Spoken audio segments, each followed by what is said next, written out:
1. Yamanasaurus. Yamanasaurus. Ah, Campania maastrichtien. Moi, j'ai commencé à 75-70. Et moi, je vais pas avoir beaucoup de vidéos, moi. Saltazoridae, c'est bon.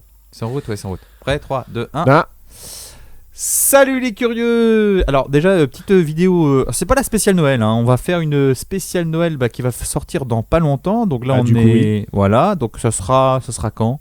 Ce sera lundi, c'est ça? le 23. Le lundi à 23 décembre. Donc n'hésitez pas d'aller sur la chaîne de Sican, donc Palais World, Tout à fait. et également sur la chaîne de Cusa. Oui, parce qu'on a fait. Il y a 2 vidéos en Mais fait. c'est quoi la chaîne? La chaîne de Cusa Oui. Je sais pas, c'est quoi la chaîne de Cusa? Ah, super sympa. Voilà, personne ne Je connaît sais la pas, chaîne c'est de Cusa. pas- C'est Ouais. Graines de Savoir, la chaîne Graines de de Cusa. C'est Savoir, Graines voilà. de Savoir. Donc il y aura deux vidéos spéciales Noël, mais Tout là à fait. c'est une vidéo pas spéciale Noël, c'est une vidéo que j'ai tournée en direct avec Julien Barbier de Fossile s'il vous plaît. Fossile s'il vous plaît plutôt. Fossile s'il vous plaît, et on a parlé de plein de petites choses et surtout de la présentation des doctorants au Muséum d'Histoire Naturelle de Paris, Ouais, qui s'est tout à fait. déroulée le 4 décembre dernier. Et d'un ptérosaure en plastique aussi. Et d'un Ah, d'un si, pas mal, quand magnifique ptérosaure en plastique. Et d'ailleurs, je voulais remercier les 500 premiers abonnés de Graines de Savoir. Et pour ça, je crois que je vais faire un petit cadeau. Ah. Oui, donc j'ai décidé. Alors, je peux pas malheureusement offrir 500 cadeaux. Hein, c'est mon Oh. budget est très mon budget Oh est là très là. limité. Ah, il est donc radin. je- Ah, il est Ah, radin. mais non, je suis pas radin. Mais mon budget est quand même assez limité. Donc, j'offre pour 2 de mes 500 abonnés un moulage de dinosaures. Alors, quand je dis un moulage de dinosaures, c'est 2 moulages de dents de dinosaures, dont une dent de Tyrannosaurus Rex, Oh. qui vient des États-Unis d'Amérique. Le fameux Rexy. Voilà, le fameux Rexy, et également une autre dent de théropode, c'est ce qu'il y a le plus de... C'est very famous. C'est une dent de Carcharodontosaurus Ah, saaricus, donc qui vient du Sahara et qui vient d'Afrique du Nord. J'allais dire C'est Amérique ça. du Nord, mais non, Afrique du Que Nord. normalement les abonnés de Palais World connaissent bien, puisque la dernière vidéo porte sur les Carcharodontosauridae. Donc normalement, il n'y a pas de souci, vous connaissez. Il se fait encore de la pub. C'est Bah pas oui, bien. mais non, mais bon, on est là pour ça aussi. Hein. Alors, Faut par bien contre, manger. hein. comment ces 2 abonnés pourront gagner Ah. ces 2 Ça, moulages? c'est important. Alors, justement, écoutez bien la vidéo. Hein, Écoute. Voilà. Ah, comment on fait Voilà, vous regardez, écoutez bien la vidéo, et il y a la réponse dans la vidéo. Alors peut-être que vous avez déjà la réponse. Donnez-moi, alors ce que vous faites, vous allez sur ma page Facebook, vous aurez le lien justement dans la description de la vidéo. Vous allez sur ma page Facebook et vous m'envoyez en message privé la réponse. Et si vous avez la bonne réponse, vous m'enverrez l'adresse. Alors, je ferai... Alors, je vais faire en sorte que ça ne soit pas les premiers qui répondent, qui ont forcément les deux moulages. Un peu facile. Voilà, je ferai un tirage au sort. Selon les bonnes réponses, je ferai un tirage au sort. Et sur ce tirage au sort, il y en aura 2 qui sortiront. En présence d'un huissier, d'un notaire, enfin tout, la totale quoi. hein. Non, c'est Olivier. Alors, C'est Olivier moi. qui est le technicien de notre émission Et huissier radio. aussi, Ah oui, parce qu'on n'a pas en dit... intérim. En intérim, voilà. Ah oui, ça Huissier existe, d'intérim, ça, ouais, c'est ça, ça ouais. existe. Hein. Il est les temps sont huissier, durs, hein, de toute façon, il est donc, huissier chez Manpower. Voilà, ça. c'est ça. Et donc, c'est notre technicien sur l'émission Espace-Temps, parce que faut savoir que Sican et moi-même, on a chacun une chaîne YouTube, mais nous avons également en commun une émission de radio sur la radio C'est ça, hein, associative c'est- Plume FM. Donc, n'hésitez pas aussi à aller sur le site internet de Plume FM. Mhm. Hein. Mais là, vous vous dites, mais c'est On quoi met la en- question? On veut en la ligne des question! podcasts. On veut la question! C'est quoi la question pour gagner les 2 moulages? Et donc, la question, c'est quel est le nom de ce dinosaure théropode du Crétacé qui a le surnom d'une pop star américaine? Ah moi je sais. Ah ouais, faut pas dire. Alors, surtout qu'il est mort déjà, ça fait quoi, une dizaine d'années à peu près? Quoi, la pop star ou le dinosaure? Non, la pop star. Ça fait à peu près plus d'une dizaine d'années qu'il est décédé, malheureusement. Je sais pas. Voilà, c'est juste ça. Il fait du truc Moon à l'envers. Je vais pas dire Elvis plus. Presley. Voilà, non, On voilà, a dit beaucoup. d'accord. Donc voilà, donc n'hésitez pas à répondre sur ma page Facebook en MP, et j'espère que sous le sapin à Noël, vous aurez peut-être un petit moulage de dinosaures. Allez, sur ce, bonne vidéo, et comme d'habitude, que la curiosité soit avec vous à tout jamais.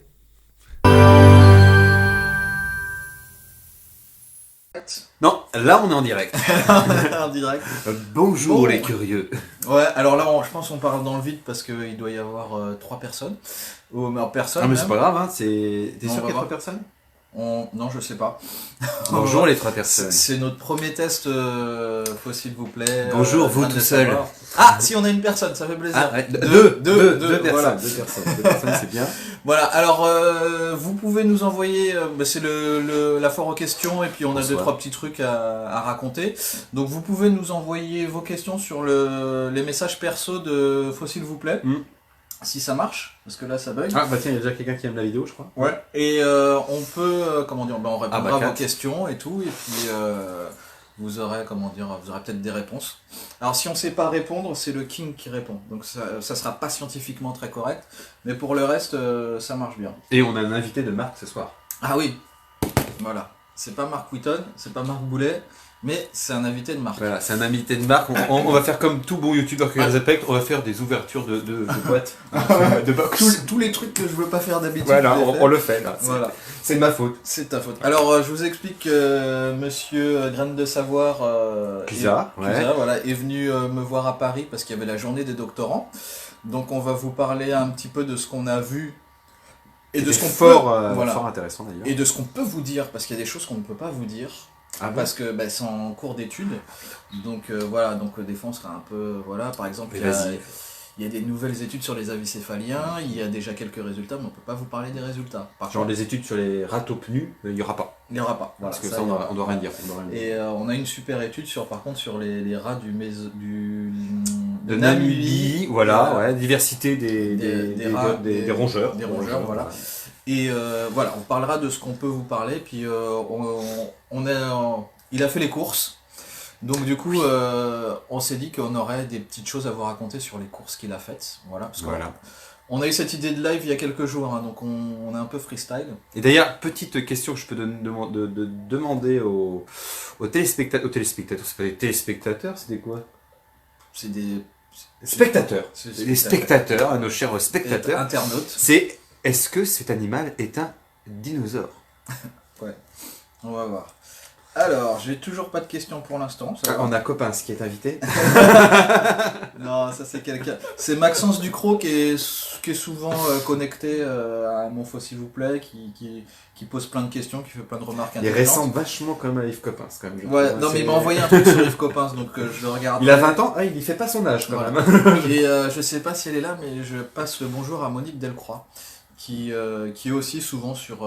je remercie parce que j'ai quand même des abonnés qui sont là tout le temps, qui commentent, voilà, donc ça fait quand même vachement plaisir. Puis en MP, j'ai quand même pas mal de gens qui me disent merci pour ce que je fais, donc c'est super sympa. Et puis voilà, donc... il y a un like. On n'a pas l'habitude en fait. Ça me fait chaud au cœur. Attendez, je vais vous expliquer pourquoi on n'a pas l'habitude. Je vais vous montrer mon téléphone portable. Après on fait de la science, je vous promets. Ah, mais même moi ça m'a surpris. Hein. Quand j'ai vu son téléphone portable, je savais pas que ça existait encore. Je meuble, c'est ça? Ah bah ouais. Tu veux une cacahuète? Oui, une cacahuète. Sans huile de palme. Sans huile de palme, attention. Voilà, vous voyez, je crois que mon téléphone vient du Trias. Voilà.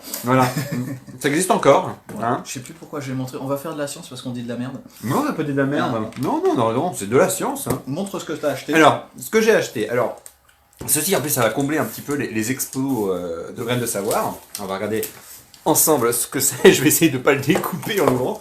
Ça serait dommage.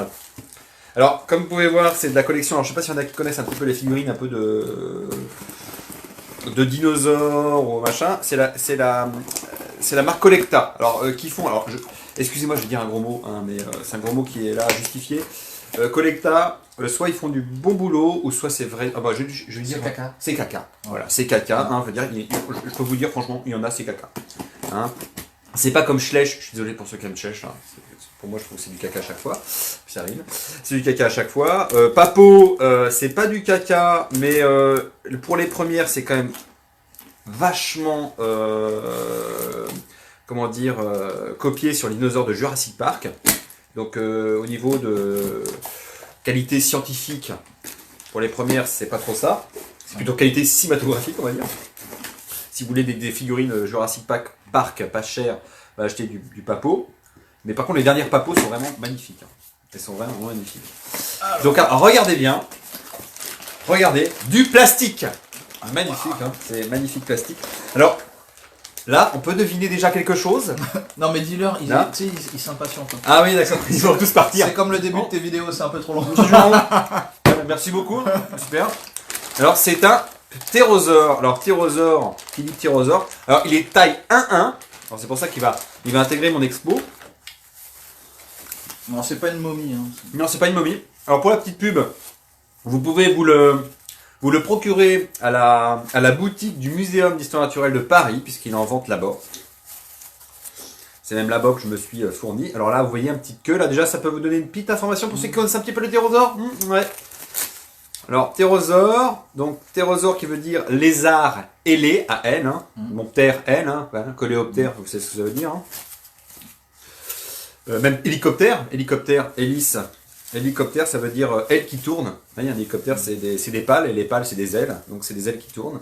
Et voici le magnifique. Alors, il mange le papier. Il mange le... Il se prend pour une tortue. Voilà. Attends, on va le casser dès la première. Attends, faut faire comme les chiens, faut les empêcher de respirer. Ah, voilà, tu vois, merci, c'est génial. Voilà. Et voici le magnifique.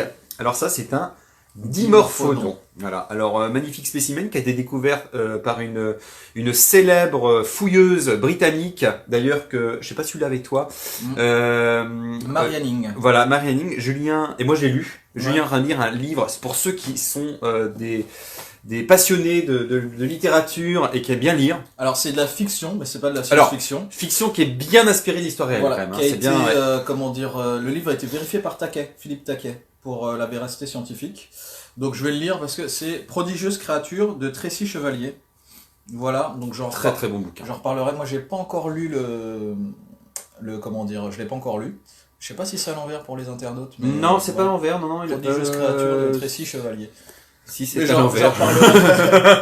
En fait, il est là. Oui, c'est à l'envers, je crois. C'est vrai, c'est bizarre. Tiens, ah oui, parce que je sais pas. C'est sur la main gauche et la main droite. Ouais, c'est bizarre. Voilà. Donc, Prodigieuse créature, donc très bon bouquin. Vous découvrez Annie Henning, vous découvrez aussi des célèbres géologues, paléontologues, naturalistes de l'époque, genre par exemple Buckland. On le voit dedans. On ne spoil pas. Ah non, mais je ne raconte pas l'histoire. Je dis juste qu'on voit on parle de personnages Cuvier. On en parle de Cuvier aussi. D'ailleurs, je spoil pas. Ouais. On revient sur Dimorphodon. Alors, voici. Ah bah c'était alors. Attends, on n'a pas eu encore la question. J'ai quelqu'un qui m'a envoyé un message, mais pour me dire que le live, alors je sais pas si tu peux envoyer à. C'est madame. L'axe des accès. Ah bah l'axe des accès, il nous voit souvent. Evaris, il nous dit regarde, ouais. Si, c'est à l'envers. Ouais, d'accord, merci. Ouais. On n'est pas des C'est vrai. Merci. Ah ouais, c'est un homme désaxé qui nous dit que c'est à l'envers. C'est ma main gauche, mais c'est ma main droite, là. Bon, on revient sur Dimorphodon. On va jamais y arriver. Non, pas Eudimorphodon. Dimorphodon. Voilà. Dimorphodon. Alors, donc, il y a un ptérosaure du Trias supérieur, mais également du Jurassique inférieur. Voilà. Je crois que c'est une famille qui est composée de 2 espèces. Ouais, si je me trompe pas. Donc voilà, les Dimorphidés, c'est un genre aussi, sont Dimorphodon. Et donc là, c'est échelle 1-1. Donc il faut savoir que les plus gros spécimens est quand même plus gros que celui-ci, puisque les plus gros spécimens sont pesés, estimés pour un poids de 1,3 kg. Celui-là, il est plus léger que 1,3 kg. Voilà. Bon, il est en plastoc, celui-là, voilà. mais bon. Mais c'était, c'était un ptérosaure lourd, en fait. C'est-à-dire que pour la même taille, les autres ptérosaures faisaient la moitié du poids, en fait. Donc c'est un peu les modèles 1.0 et pas 2.0 des ptérosaures. C'est-à-dire que bon, on commence à voler, on a des sacs aériens dans le crâne, quelques-uns dans la colonne vertébrale, mais pas plus. Et voilà, c'est pour ça qu'on a un animal relativement lourd. Et d'ailleurs, c'est un très bon grimpeur aussi. Et plus que parmi les ptérosaures, c'est l'un des meilleurs grimpeurs. C'est-à-dire que on voit bien cette adaptation, à grimper aux arbres, puis à décoller. Enfin, ça, c'est toujours un débat. On décolle du sol ou des arbres. Oui. Même chez les oiseaux. Mais chez les oiseaux, c'est un débat. Voilà. Mais là, on sait que là, on a une bonne adaptation pour grimper aussi. Donc, on peut supposer que les ptérosaures, grimpaient et puis après, pouvaient s'envoler. Un peu en comparaison des lézards, le draco volant, ou même l'écureuil, les écureuils volants. Mais il y en a d'autres espèces aussi. Il y a d'autres mammifères volants. Ouais. Donc tous ces animaux, souvent, sont des animaux arboricoles, donc qui sautent d'arbre en arbre, soit pour échapper à Ah, j'ai Voilà. une petite peluche dans ma barbe. Soit pour aller pour fuir un prédateur ou même pour prédater. Hein, Voilà. c'est Donc eux, ils ont quand même, ils sont sûrement passés de cette adaptation là. Parce que le problème chez les vertébrés volants, c'est que sur les oiseaux, on a un bon registre fossile d'animaux terrestres jusqu'à des animaux qui volent. On passe d'Archéoptéris à Confuciornis et à tout le reste. oui, tout à fait. Voilà. Chez les ptérosaures et chez les chauves-souris, on n'a rien. Voilà, on passe on ne sait pas, un animal terrestre qu'on ne connaît pas, des animaux arboricoles planeurs qu'on n'a pas, et on passe directement à des animaux qui savent déjà voler correctement. Peut-être parce que la radiation s'est fait assez rapidement aussi. Voilà, et comme je dis toujours, la vie c'est pas fossile, et on ne trouve pas tous les fossiles. Voilà, et on les retrouvera peut-être pas, parce que le problème, plus les fossiles qu'on retrouve le plus, forcément, comme on retrouve des animaux souvent dans des milieux à queue, enfin, Mhm. voilà, donc c'est souvent des poissons, des animaux aquatiques, et plus on monte, plus c'est difficile. Donc tout ce qui vit dans les arbres et tout ce qui vole, c'est difficile à avoir. Voilà. Et donc du coup c'est pour ça qu'on n'aura peut-être jamais les autres, on n'aura pas ce qui nous manque. Les stades. Les stades entre les animaux terrestres et les vertébrés terrestres et certains vertébrés. Mais vous inquiétez pas, ces stades-là ont existé parce que forcément ils ont existé puisqu'avant ils ne ressemblaient pas du tout à ça. Ouais. Et comme on le dit souvent, c'est un physicien, je crois, qui a dit cette phrase en plus, c'est pas un paléontologue. L'absence de preuve n'est pas la preuve de l'absence. C'est pas parce que nous n'avons pas les fossiles que ces stades n'ont pas été là réellement. Il y a eu ces stades-là, forcément. Il y a eu ces stades-là. Ce qu'on peut dire autrement aussi, c'est que les dinosaures ont fait la même chose. Dernièrement, nous avons découvert des dinosaures avec pareil, comme les chauves-souris ou comme le ptérosaure, des dinosaures avec des doigts hypertrophiés, je vais dire, très long, voilà, très long, très très long, avec des membranes de peau. Je crois que c'est proche de Codiptérix, c'est comme ça. Il y en a un qui s'appelle Kiyi, je crois. Oui, c'est ça. Voilà. Donc là, on suppose qu'il y a un vol battu quand même.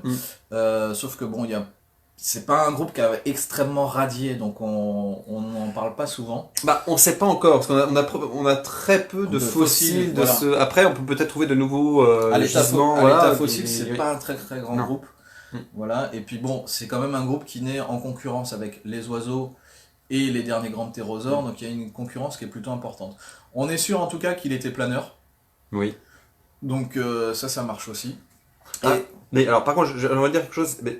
Il faut savoir qu'aussi, il y a des animaux qui ont vécu à l'ère secondaire, qui ont peut-être vécu dans des zones où la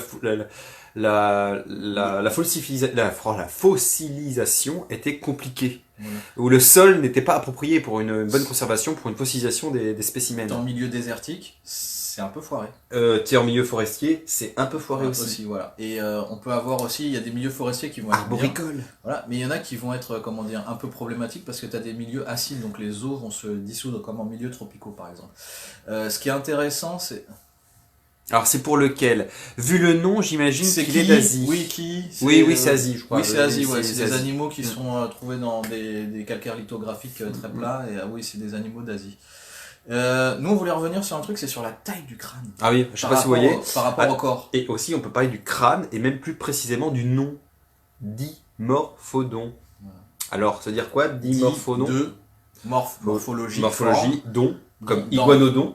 Dent. De taille de dents aussi, c'est un peu le dimétrodon.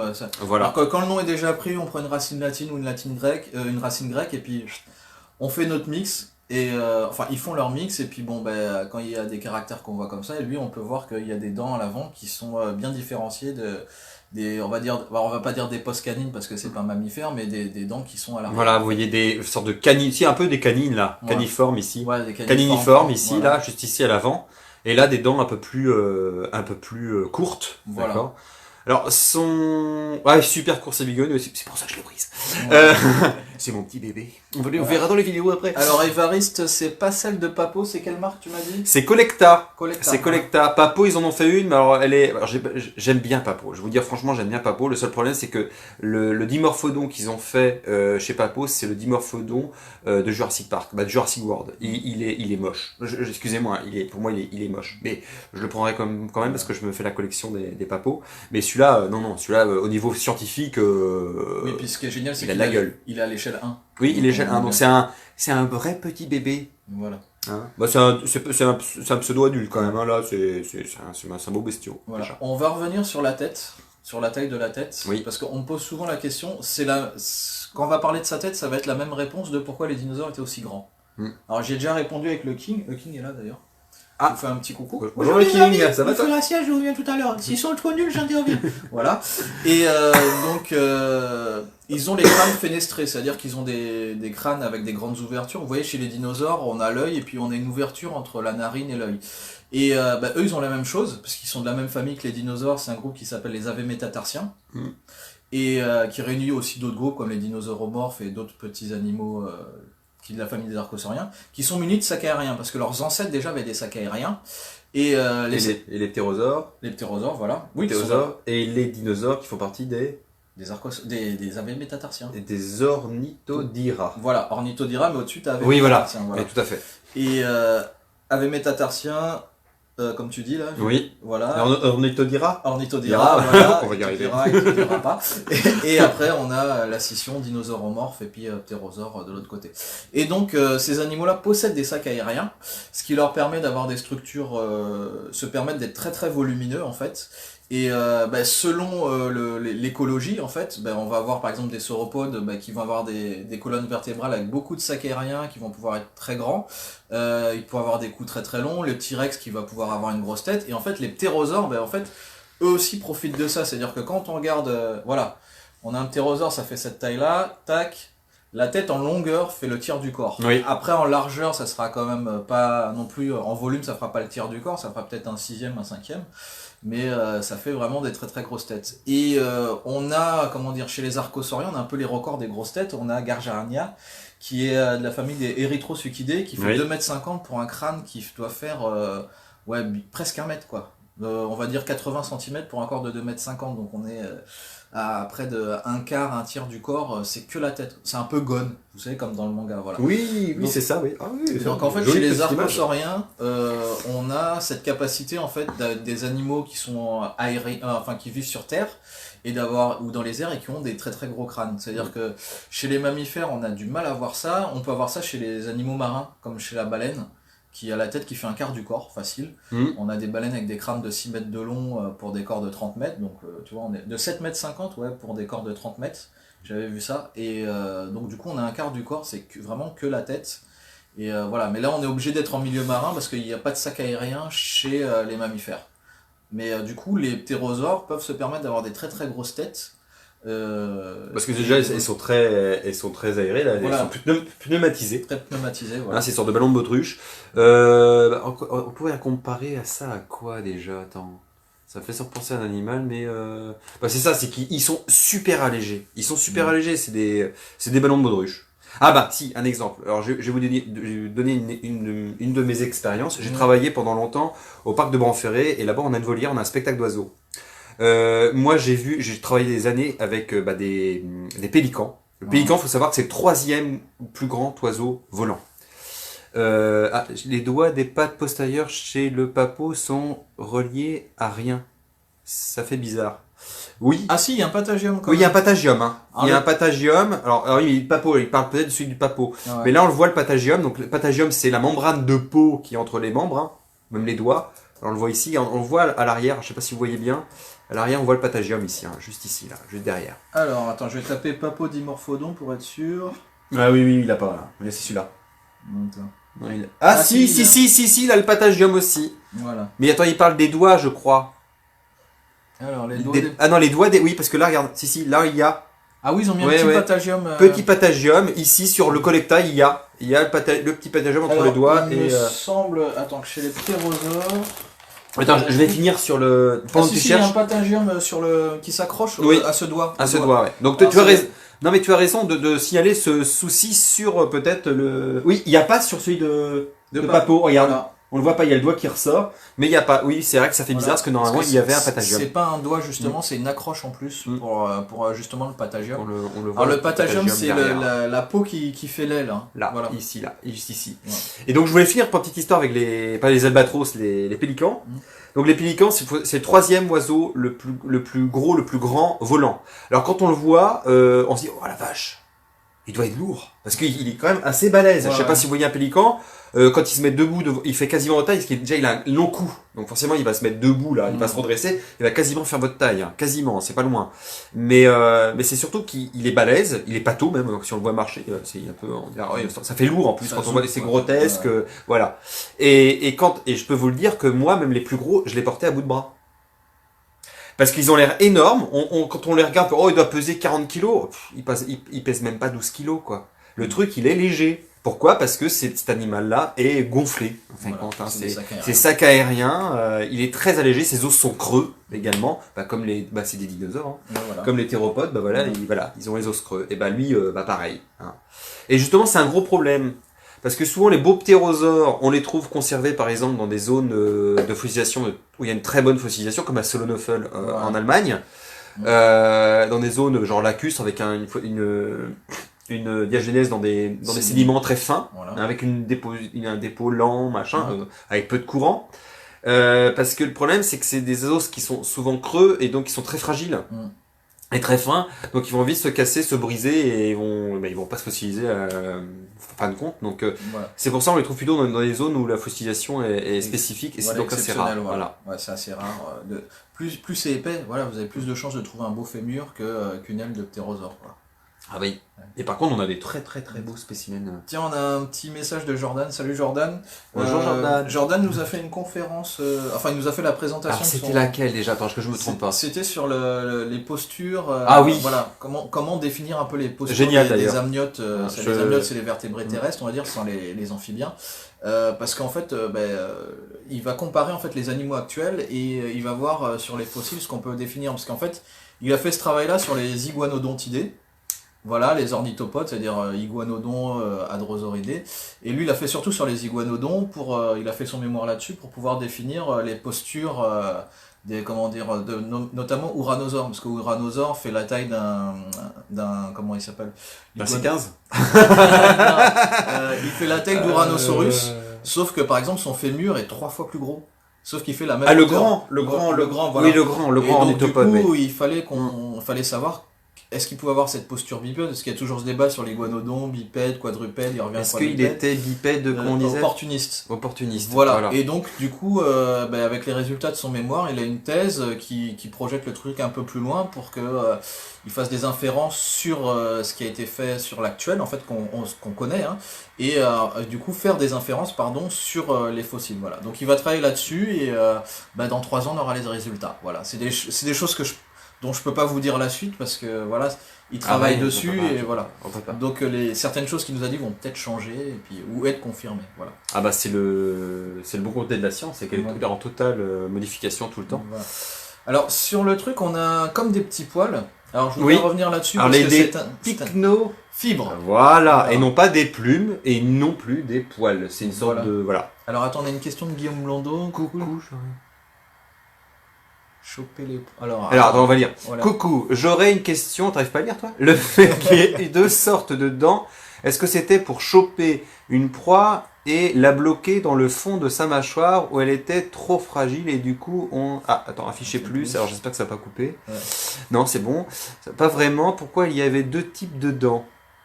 Alors très bonne question. Je crois que le King va répondre. Oui, vas-y le King. Vas-y le King. Non, mais on va être un peu plus sérieux, on va pas sortir le King tout de suite et on a que les gens 10 minutes, il y a moins de monde, j'ai sorti. Non, c'est remonté là. C'est remonté, il y a eu une personne de plus, alors c'est monté aussi. Voilà, on répond à la question. Alors on répond à la question, c'est très... Alors déjà premièrement, son régime alimentaire. Apparemment les dimorphodons et les eudimorphodons, leur régime alimentaire c'est plutôt poiscaille. Voilà. Il y a du poiscaille, donc poisson, un piscivore et d'insectes piscivores. Donc des petites proies, c'est des prédateurs. Hein. Voilà. De toute façon, quand on voit une dentition comme ça, il mangeait pas, il était pas vegan le truc. Hein. On est bien d'accord. Donc lui, il mangeait plutôt du poisson et des insectes. Après, oui, peut-être que ces dents à l'avant, un peu caniniformes, servaient peut-être plutôt à attraper comme un harpon, harponner sa proie, et le reste peut-être à bloquer ou à mâchouiller. Mâchouiller. Alors, faut savoir que le gros problème des reptiles en règle générale, alors il y a des exceptions, je dis pas tous, hein, par exemple, je peux parler des hadrosaures aussi, certains ornithopodes aussi, capacité de mastication. Les reptiles, en règle générale, ne mastiquent pas. Pourquoi? Parce qu'au niveau de leur condyle, au niveau de la mâchoire, ils ne peuvent pas véritablement le faire. Donc ils ferment la mâchoire. Ils n'ont pas de mouvement comme nous les mammifères, des mouvements latéraux qui leur permettent la mastication. Et en plus, ils n'ont pas les condyles aussi qu'ils ont au niveau des molaires, donc il n'y a pas toute cette morphologie-là des deux dents non plus. Donc là, en fin de compte, ça sert juste à, par exemple, le T-Rex, c'est un animal avec ses dents coniques il va avoir vraiment des fonctions au niveau de ses dents. Il va avoir les dents qui vont peut-être plutôt harponner, mais aussi, alors broyer, plutôt casser, d'accord, et permettre d'arracher, donc bloquer. Là, c'est juste pour harponner et aussi bloquer la proie. Peut-être. Alors, j'ai peut-être une réponse. On allait sur le site de Mark Whitton, qui est un paléontologue et paléoartiste, et en fait, il compare aux macaremoines. Oui. Donc, les macaremoines, ils ont tendance, vous verrez, il y a plein de dessins, à garder les poissons dans le fond de la bouche. Alors, c'est assez impressionnant parce que tu dis comment il fait pour attraper le reste, mais bon, ils y arrivent. Donc là, on aura peut-être une morphologie équivalente, ça veut dire que, enfin, c'est les théories de Mark Whitton, hein, c'est pas les autres, où justement, avec des dents plus petites, on peut caler le reste des poissons, ça pourrait être bien pratique. Oui, voilà ça. Après, donc, harponner et bloquer. Voilà, Ouais, c'est ça. harponner, déchiqueter, ça peut être ça aussi, c'est-à-dire que ils peuvent avaler tout de go aussi, mais c'est vrai que c'est des animaux dont on n'a pas d'équivalent dans le réel. Des oiseaux, par exemple. C'est difficile, voilà, les oiseaux, ils ont des becs, donc du coup, c'est difficile de faire des inférences avec l'actuel. Et voilà, on aurait dû laisser le King répondre à cette question. Bah vas-y, il peut répondre aussi peut-être. Il a peut-être une réponse différente de la nôtre. Alors le King, qu'est-ce que tu as pour nous? Moi, je pense qu'il utilisait 2 brosses à dents, donc il avait besoin de 2 types de dents différentes. Voilà. C'est on va pas éviter. très développement durable tout ça. Voilà, donc voilà. Après, on peut se poser la même question pour Dimétrodon. Pourquoi il avait 2 types de dents différentes? Pourtant, il avait un crâne typiquement théropode prédateur, même si c'est un synapside et que c'est pas un dinosaure. Il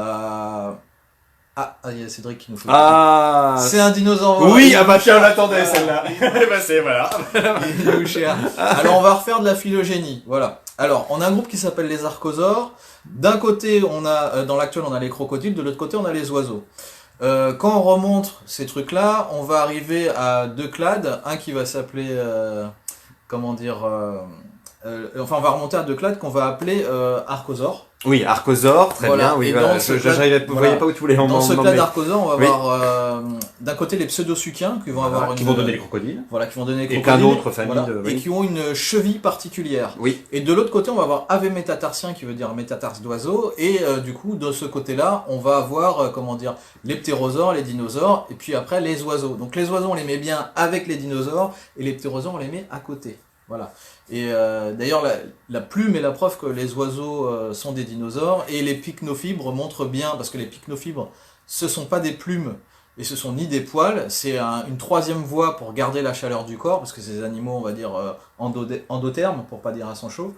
Et alors, Guillaume Blondeau. Très bonne question. Je posais par la Très, question, très parce qu'en bonne cherchant question. des photos de mes dossiers, à la fac, j'ai vu qu'il avait 2 types de dents qui servaient à harponner, puis à broyer à la fin. Oui. Et, Alors, justement, le Basilosaurus, est-ce que c'est un reptile? Alors, je sais que tu as la réponse, il n'y a pas de souci. C'est bien un mammifère. Voilà. On est bien d'accord. Et qu'est-ce que je dis, les mammifères, ils ont la capacité de broyer.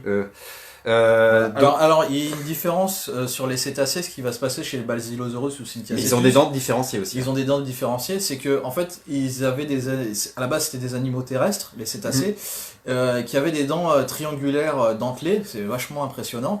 Et quand ils vont faire leur retour à l'eau des tétrapodes, enfin leur propre aller dans l'eau, ils vont les dents vont s'adapter et à un régime piscivore, donc elles vont devenir de plus en plus coniques. Sauf qu'entre un animal avec Et des moins dents, différenciées. voilà, et moins différenciées. Donc entre un animal avec des dents triangulaires et des animaux qui vont avoir des dents coniques, il faut une étape intermédiaire.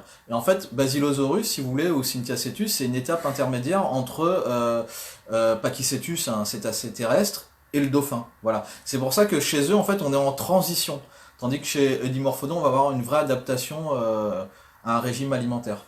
Voilà, les cétacés, c'est une transition. Donc au bout d'un moment, on aura plusieurs types de dents et on va finir par avoir une homodontie, c'est-à-dire les mêmes dents, Voilà, comme chez les Ils cachalots. n'ont pas comme une hétérodontie. Voilà, et comme chez les cachalots, chez les dauphins. Mais en plus, il faut savoir que peut-être au début, ils gardaient encore des caractères, peut-être de la façon de se nourrir, qui était plus proche aussi de ses ancêtres et de ses ancêtres terrestres. Et petit à petit, son comportement a changé aussi également. Voilà.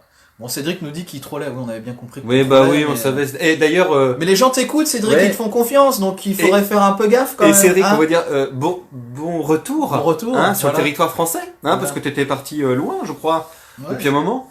Et puis, Mais oui, vas-y. Non, mais vas-y, je t'en prie. non, je voulais tousser en fait. Ah, d'accord. Il y a une question qui n'a pas été posée là. Il y a une question qui n'a pas été posée parce qu'il y a un caractère sur ce. Alors attends, je voudrais répondre à Juliane qui m'a dit est-ce que le bec des ptérosaures est comparable à celui des oiseaux en termes d'homologie? Alors les ptérosaures en fait n'ont pas tous des becs. Et donc du coup, alors que chez les oiseaux, non, chez les oiseaux on n'avait pas tous des becs non plus au début. Non, Comme pas au Pteryx, c'est pas le début, bec. non. Enfin, ça dépend ce qu'on appelle oiseau. Et ce que ça Voilà. dépend ce qu'on appelle bec. Voilà aussi. Mais effectivement, le bec, en fait, c'est une adaptation merveilleuse parce que du coup, on en parlait pendant la conférence. Le bec, c'est vraiment des adaptations à certaines alimentations. C'est des super spécialisations qui valent largement les dents. Et par exemple, on trouve même des becs chez les céphalopodes en fait. Donc, on va avoir des becs kératinisés aussi, mais beaucoup moins chez les ptérosaures, comme chez les ptérodactyles. Il n'y a pas de l'os. Chez les ptéranodons, Chez les ptéranodons, voilà. par exemple, hein, Et, il n'y a pas de dents. Voilà, donc effectivement, on peut comparer. Quetzalcoatl, Voilà. il y en a plein. Ah, C'est- non, Nangara, je sais pas si. Non. Oui, mais c'est vrai, il y en avait certains qui avaient un bec corné, Voilà, mais ils avaient des dents. ils avaient des dents, ouais. Oui, aussi. Et donc c'est comparable aux oiseaux, mais voilà, c'est c'est comparable aux oiseaux, voilà. Mais le bec, c'est quelque chose Oui, qu'on et les trouve tortues. partout. Et les tortues. Non, Voilà. il a Et raison de voilà. le dire, c'est vrai, les tortues. Mais- Ça, c'est un truc qui m'énerve. Même chez les mammifères. Oui, les ornithorynques. Les ornithorynques, Ornithorynques. Donc Le le- poisson. Le poisson, voilà. Les poissons ont des becs aussi, il y a des Voilà. poissons qui ont des becs. Alors, pas tous, hein, je dis bien. Le poisson perroquet, par exemple. Voilà, qui a un comme bec. dit Cédric, c'est pas le même genre de bec, mais c'est des adaptations, c'est des convergences évolutives. Tout à fait. Voilà, donc Allez voir ma vidéo sur les convergences évolutives. qui a été faite avec Cédric. En fait, D'ailleurs, Cédric, oui. t'as vu, on lui fait pas mal de pubs. Oui, hein, oui, c'est ça, en fin de marche compte. bien. Allez voir les vidéos de Cédric, elles sont Cédric, oui, super tout à sympas. fait. Mm. Voilà. Et d'ailleurs, il a fait de magnifiques vidéos, sur son voyage, en Afrique du Sud pour le programme Trinax. Alors, D'ailleurs. moi ça m'a fait rire parce que je regarde pas toutes les vidéos de Cédric, mais celles des vlogs, je les ai toutes regardées et lui il a des abonnés en moins. Alors que, non, c'était super sympa. Et c'était On- génial, franchement. Voilà, Moi, Cédric, je les ai c'était génial. regardés, On c'était était, on génial. était sur le terrain. Alors, c'est ce que je voulais faire en Jacques et puis je suis tombé malade donc je suis pas allé. Bon, l'Afrique du Sud ça va quand même bien en Jacques. Et Cédric nous dit qu'elles sont nazes. Non, elles sont Les très bien. tiennes. Allez. Non, et donc du coup, Cédric a fait des super vidéos, elles sont et puis c'est marrant d'avoir, il nous montre des faunes actuelles et de se dire qu'il y a 250 millions d'années, on avait des trucs totalement différents. Donc voilà, on suit on suit le temps et puis on voit ce qui a été remplacé. Alors, Ah, t'as où vu, est-ce que regarde, ces vidéos il faut faire les pubs pour Ouais, les Cédric. copains. Ah voilà. non, mais c'est sérieux, c'est Cédric, tu feras une abusé, pub pour ma page. Hein. Alors Cédric, c'est Cédric Jurassique. Voilà, tu tapes Je Cédric savais que c'était Jurassique les et tiennes, tu vas voir les sa tiennes. vidéo. Ouais. Bah, Cédric Jurassique, donc c'est une très bonne chaîne de vulgarisation en Voilà. paléontologie. Alors lui, il se dira pas vulgarisateur scientifique, mais si, Cédric, tu es un vulgarisateur. Et c'est vraiment c'est marrant. Hein, Ouais. il y en a pour tout le monde, pour Ouais. ceux qui veulent avoir de. En plus, il fait vraiment de tout. Il peut vous parler même des animaux actuels, et ça c'est vraiment très bien. Il fait une analogie entre les animaux actuels et les animaux passés. Il va vous parler de dinos, de mammifères fossiles. Il vous parle vraiment de tout, avec de l'humour, et ça je trouve ça génial. Même un petit peu de films un peu nazes, ça je trouve ça pas mal aussi. Voilà. Il y a vraiment, on parle de tout. Hein. Voilà. C'est la culture geek avec de la paléontologie. Voilà, tout simplement. Il a dit je suis vulgaire, c'est vrai. Alors, attends, on va faire des trucs sérieux. Alors Guillaume Blondeau que je vois beaucoup sur Faut s'il vous plaît, ça fait plaisir aussi. Alors en parlant de bec, j'avais lu un article parlant de la possibilité que les jeunes sauropodes avaient un bec pour faciliter le nourrissage, mais j'ai rien trouvé de plus. Alors je vais t'expliquer pourquoi. Il y a eu. Allô Vincent? Il y a eu un attendez, il faut qu'on réponde. Il y a eu un truc, il y a eu effectivement ce truc-là qui était dans le dernier meeting de Vertebrate Paleontology qui avait eu lieu en Australie. Et c'est juste un poster en fait. Donc ça n'a pas encore été publié. Donc ça va être bientôt publié. Ça nous fait grincer des dents. J'ai même un super joli mème. Alors moi je suis pas du tout d'accord avec cette théorie. Il y a beaucoup de gens qui travaillent sur les sauropodes qui sont pas d'accord, mais ils attendent la publication. Et donc on verra ce que ça va donner. Mais j'ai déjà un beau mème sur ce truc-là. Et donc du coup si tu trouves rien, c'est normal. C'est qu'il y a juste un poster qui est sorti. Et la publication, faudra attendre peut-être 2-3 ans avant que ça soit fait. Tout ça dessus. basé sur un poster. Oh, c'est magnifique. Voilà. Ah ben ça. Vive la science. Ouais, on en parlait aussi. Le problème de la science, c'est qu'il faut arrêter de faire de la course à l'audimat scientifique. Ah, bah, Il faut être sérieux. Moi, j'essaye sur Faut s'il vous plaît de pas faire les premiers trucs qui sont sortis. Bon, des fois, je le fais de temps en temps parce que j'ai des potes aux États-Unis qui m'envoient des trucs super sympas, donc je fais. Mais il faut toujours avoir du recul. Vous avez vu, je me bats un peu avec Futura Science, National Geographic, Ah bon voilà, et puis d'autres, parce que du coup, comme ils sont pressés, ils écrivent un peu n'importe quoi. Et c'est un petit peu embêtant parce que c'est comme le nom est référence. Du coup, on les croit plus et du coup, on se fait un petit peu avoir. On va pas préciser le nom des auteurs ou même les Alors, articles. les noms des auteurs, c'est interdit, j'ai pas le droit de le faire. Ouais, sinon. et puis mais non, le nom c'est- des et puis- magazines, et j'ai puis le c'est droit. d'abord- c'est pas notre but. C'est pas notre but. Voilà. On n'est pas là pour attaquer. Mais Voilà. je On vous fait donne pas- tous des erreurs, Voilà. mais disons que quand on a ce niveau-là et ce nombre de lecteurs, on devrait quand même faire très Ouais, attention. mais entre des problèmes de taille, mais pas des moindres. C'est pas genre je me trompe d'un demi-mètre, ou comme ça. C'est des gros problèmes de taille ou des gros problèmes de poids pour des dinosaures qui ont été découverts. Alors tiens, de la datation aussi, Ouais, qui est aussi, totalement foireuse. Voilà. Alors Cédric nous a dit oui, on avait un animal tiré de Game of Thrones Oui. et Alors, oui, c'est voilà, il y a une mandibule, il y a un bout d'os et c'est Draco Tartari... Non. Targaryen, un Ouais, truc comme ça, ouais, voilà. c'est ça, ouais. Voilà, alors c'est sympa, mais ça aussi c'est pour faire de la pub. Le ptérosaure en soi, il est super intéressant, même s'il n'y a pas grand chose. Mais ils l'ont appelé comme ça pour qu'on en parle. Mais il aurait eu un autre nom, on n'en aurait peut-être pas parlé. Vous voulez un autre genre de... Alors ça, c'est un dinosaure qui a été nommé par rapport à une star mondiale. Ah, vas-y. Ah bah... Personne ne peut le trouver. Un dinosaure apparenté à notre cher Vélociraptor. Alors, ils sont 17, hein, donc on Ah bon, c'est jamais. on n'est pas 10 000. Hein. Ah non, On mais va pas attends, lancer des jeux peut-être comme que ça. Cédric pourra trouver. Ouais. Alors, allez, cousin du Vélociraptor, et son nom est tiré du surnom d'une des plus grandes stars de la pop Ah mondiale. bah oui, c'est facile. Ah oui, alors. Il est en galerie. Bambi Raptor. Oh mais non, mais il a répondu à leur place. Mais non, mais c'est nul. C'est quoi ce jeu? C'est moi qui ai soufflé la réponse parce que vous êtes connasses. Mais c'est moi qui ai posé, donc je connaissais la réponse. On peut faire un truc sur les Lémuriens. Et oui, c'est ça, c'est Bambi Raptor. Bambi, parce qu'en fin de compte, le surnom de Michael Jackson aux États-Unis. Oui, ils ont fait C'était- pareil avec Thanos aussi. Oui, Thanos. Oui, Alors, parce alors, qu'il alors est- ça, c'est pas une star, c'est un personnage de. Oui, mais bon, Thanos, Oui. ça fait balèze. Quoi. Ah oui, ça fait aussi. Bah, c'est Voilà, du, et, c'est du Putanon, quoi. du putanon. Voilà, du péripato, Voilà, du putanon. étymologie, Ouais, c'est ça. péripatéticienne, voilà. Et oui, voilà. Alors ça, c'est aussi un problème, c'est-à-dire qu'on a trouvé une bestiole sympa, mais comme on veut booster le truc, on veut faire le buzz, on leur donne des noms tout pourris, et enfin des noms qui font le buzz. Et derrière, on n'a pas les fossiles qui suivent forcément. Et ça, c'est un peu embêtant parce que du coup, les journaux qui veulent faire le buzz, ils rajoutent plein de trucs. Moi, je me souviens que pour le ptérosaure avec un nom de Game of Thrones, ils ont dit oui, un fossile complet et tout. Non, voilà, comme disait Cédric, il y a 3 dents, il y a un bout de fémur, une mandibule. Ça, c'est pas complet, quoi.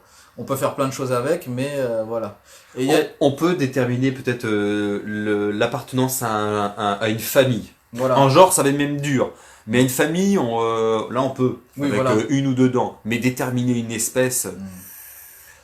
Et c'est chaud. qu'est-ce qu'il nous dit, Eva Responsable? Et c'est pas un hommage au cervidés pour quel truc Ah, pour Bambi? Bambi, Non. non. Alors, Qui l'eût cru? pourquoi Bambi, d'ailleurs? Parce que Bambi a énormément touché, justement, Michael Jackson, d'ailleurs. Bah oui. Quand il a été voir, il a pleuré. Et justement, son surnom de Bambi. D'accord. Voilà. Mais en fin de compte, on pourrait dire que l'origine, c'est aussi le film de Walt Disney, donc Bambi. Voilà. C'est vrai. C'est un jeune enfant qui avait trouvé le spécimen, on l'a laissé le nommer. Sérieux, c'est Ouais, ça c'est vrai, ouais. Et alors, si un jour on vous laisse nommer des spécimens, ce que vous faites, c'est qu'avec le nom de genre, vous faites un truc plutôt sérieux, puis avec le nom d'espèce, vous pouvez un peu délirer. Mais le nom de genre, c'est hyper important. Donner le nom du site. Oui, si, Ou, avec voilà, une ou- particularité morphologique. Voilà, ou par exemple, vous mettez Therium ou Odon à la fin si c'est un mammifère, ou Saurus. Ouais, non, parce que Non, mais c'est après, c'est embêtant, parce qu'on se retrouve des fois avec des machins succus, donc qui voudraient dire crocodile, Alors que ce n'est pas. alors que c'est des thérapsides. Et ça, c'est un petit peu embêtant. Vous voulez un bel exemple? Ouais, Basilosaurus. voilà. C'est un mammifère! Voilà, alors que c'est le reptile roi, quoi. C'est le reptile en forme. C'est pas GG, hein. Alors, enfin de la supposer en mode de vie, c'est juste avec une dent. Oui, aussi. Bah si, on peut supposer des trucs avec une dent. C'est pas toujours le cas, mais si, on peut quand même le faire. Quand on a des dents très coniques très longues, on peut supposer que c'est du phytosaure. Tiens, je vais leur montrer un fossile que j'ai ramené il y a pas longtemps. Ah oui, bah foutre la main. Oui. Alors, par exemple, là j'ai une dent que j'ai procurée il y a pas très longtemps. Je me suis procuré. J'ai dit quoi? J'ai procuré. Mais bon, Ouais, on j'ai fait des fautes procuré. depuis tout à l'heure, c'est moi qui, avec mes fautes d'orthographe, Alors c'est moi qui voilà, corrige. alors là, vous vous dites déjà, bah non, est-ce que je peux déterminer quelque chose avec ça? Hein. Donc là, vous vous doutez bien, ça c'est une dent, c'est pas un vegan. Non. Hein, on est bien d'accord. Non. Et elle est balèze quand même. Hein. Donc Pour du- le chou-fleur, ça marche pas, ça. non, pour le chou-fleur, non, brocoli. Brocoli, Peut-être, peut-être, ouais, romanesco, Voilà. peut-être. Alors là, on voit, là, je sais pas si on le voit sur la caméra, alors avec l'autofocus, je sais pas, voilà. Alors là, on voit bien, c'est cératulé, donc de ce côté-là, et derrière aussi, vous voyez. Donc, à votre avis, c'est crénelé, voilà. Et elle est crénelée, elle est bicrénelée, donc deux crénelures. Alors, c'est un animal terrestre, c'est pas un animal aquatique, donc ce n'est pas un requin, parce que bicrénelé, ça aurait pu être aussi un requin, Ouais, parce que c'est crénelé des effectivement. deux côtés, par exemple chez le mégalodon, hein, pour le citer que lui, il y en a plein d'autres. Là, par contre, c'est que la couronne, il manque la racine, bien sûr, mais parce que ça, c'est une dent, c'est une vieille dent, c'est une dent d'usure. Donc il a perdu. Donc déjà, c'est un animal qui a ses dents qui se changent régulièrement, Voilà. avec des dents de repousse. Donc là, on est sur un archosaure. Et là, je peux vous dire déjà que quand elle est bicrénelée, de cette forme courbée, alors quand même, elle est assez large, elle est pas trop compressée latéralement, mais là, on est quand même sur une dent de théropode. Donc déjà, avec une dent, je peux déterminer déjà que c'est un théropode, et c'est un dinosaure.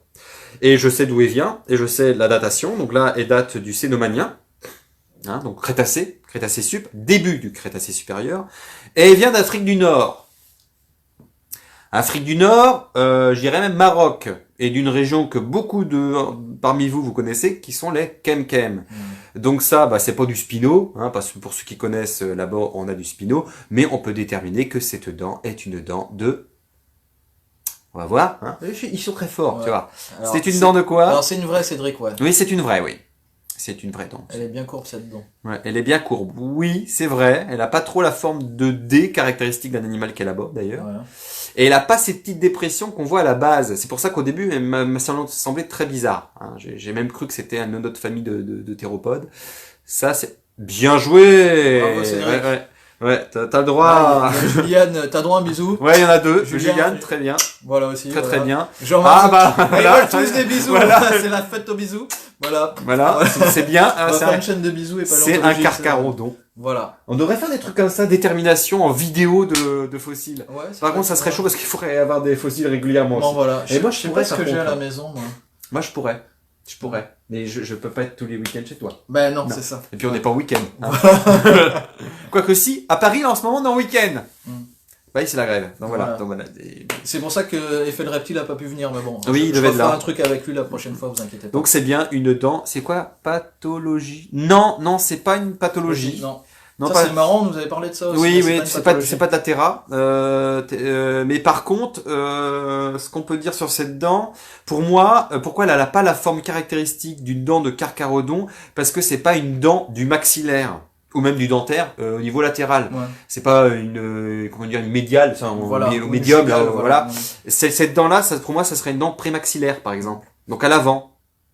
Parce que faut savoir que même chez les dinosaures carnivores, on pourrait dire que chez les dinosaures carnivores, il y avait une sorte ce que tu disais comment? De monodontie, ouais, c'est ça.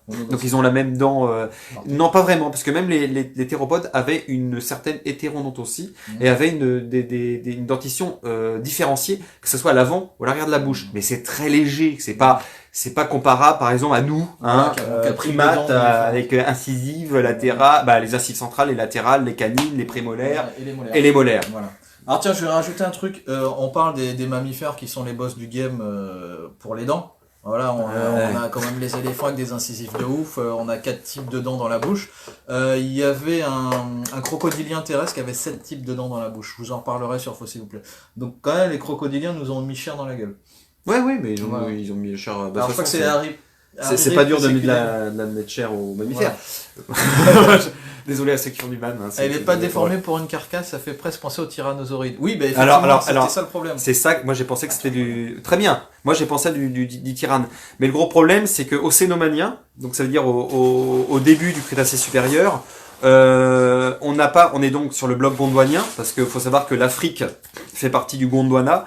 Au Gondwana, on avait essentiellement soit du Spinosauridé à cette époque-là, du Carcharodontosauridae, et on avait le Rugops, donc le Rugops qui est un Abilisauridé, qui vivait en Afrique du Nord. Mais on n'a pas la présence de tyrannosauroïdes ou tyrannosauridés à cette époque au niveau du Gondwana. Alors apparemment il y avait on avait trouvé soi-disant des restes de tyrannosaurides, comment dire, en Australie, mais ça a été invalidé depuis.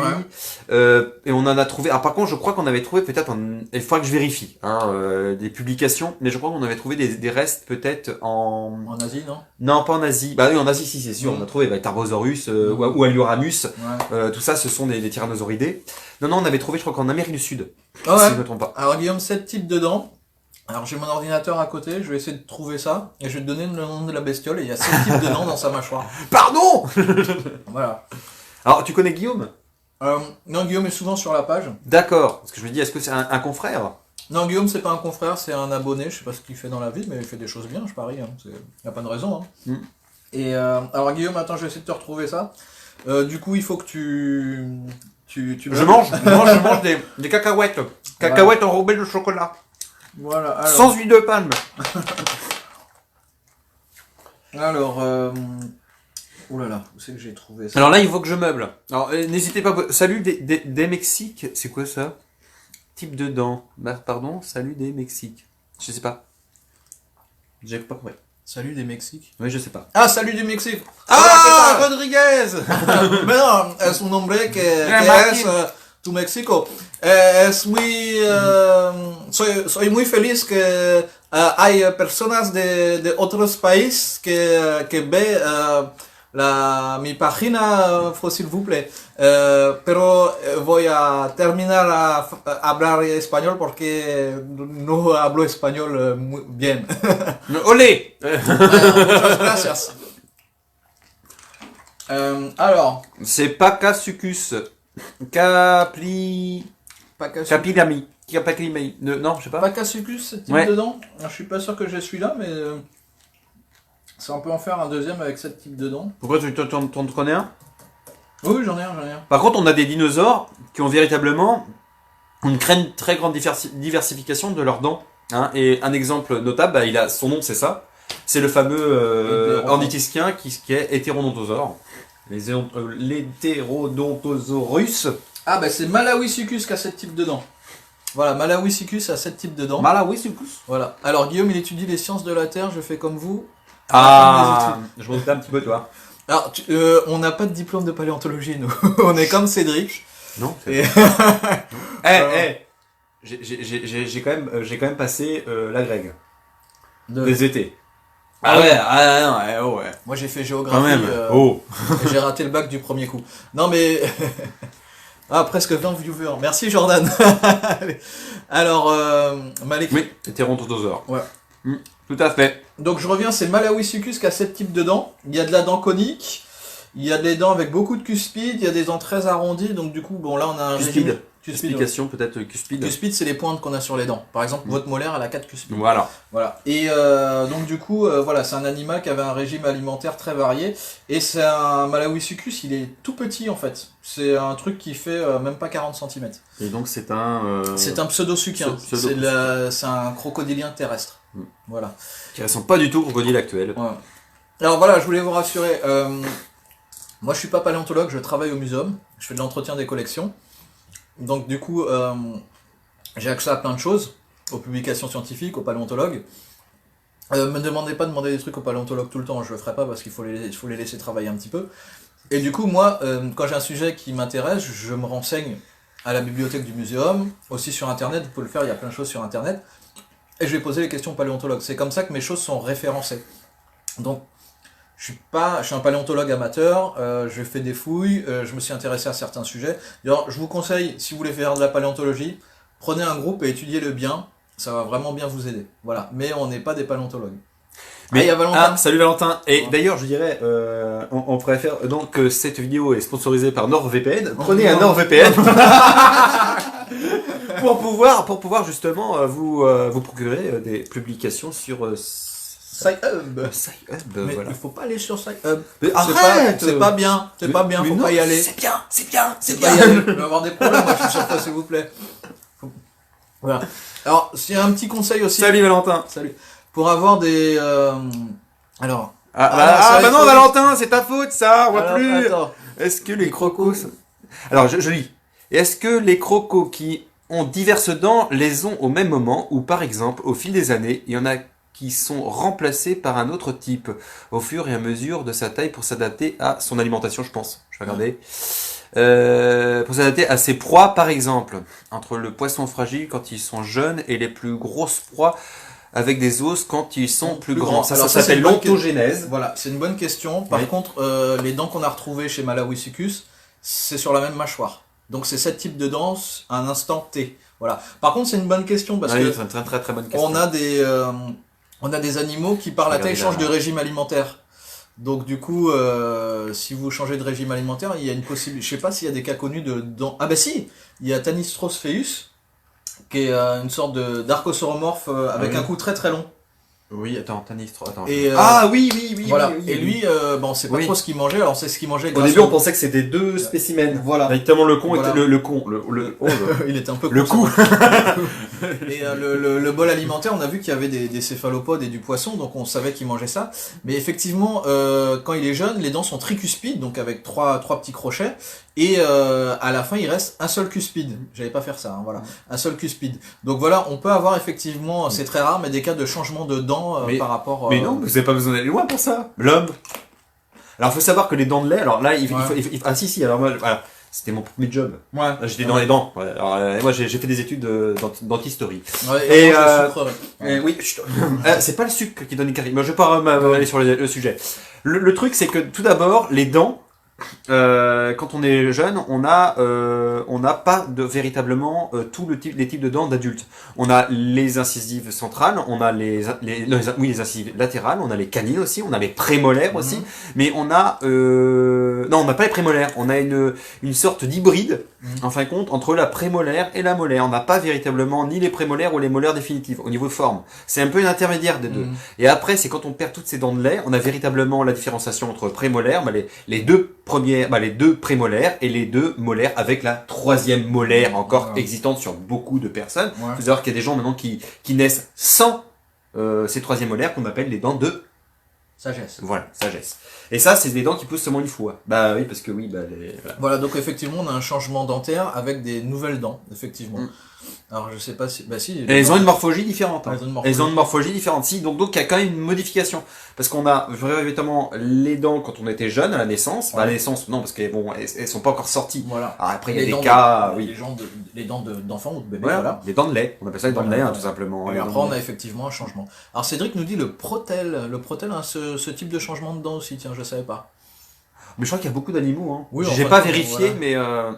Trop fort axe, un bon point de la maîtresse. Bon, bah là, ils sont en train de discuter entre eux, c'est pas grave. J'ai Et, mis de l'axe. Non, axe, c'est l'axe des accès.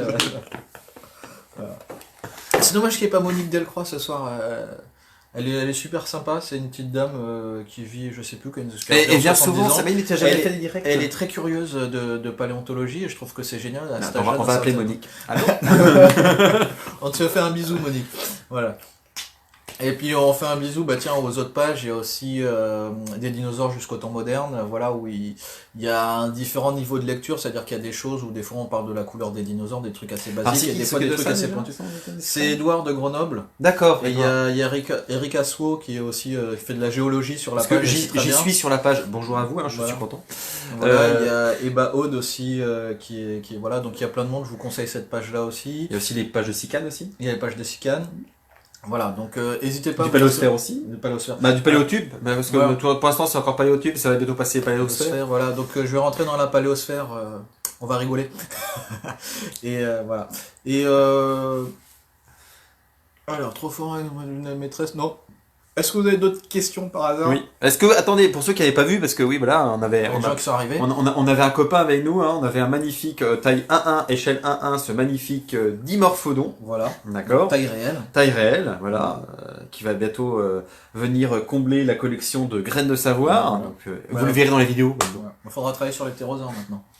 Oui, c'est vrai que j'ai pas fait encore de... Ouais, non, mais ce serait pas mal. Oui. Bah, de toute façon, ça fait partie de la paléontologie, hein, je vais pas dire le contraire.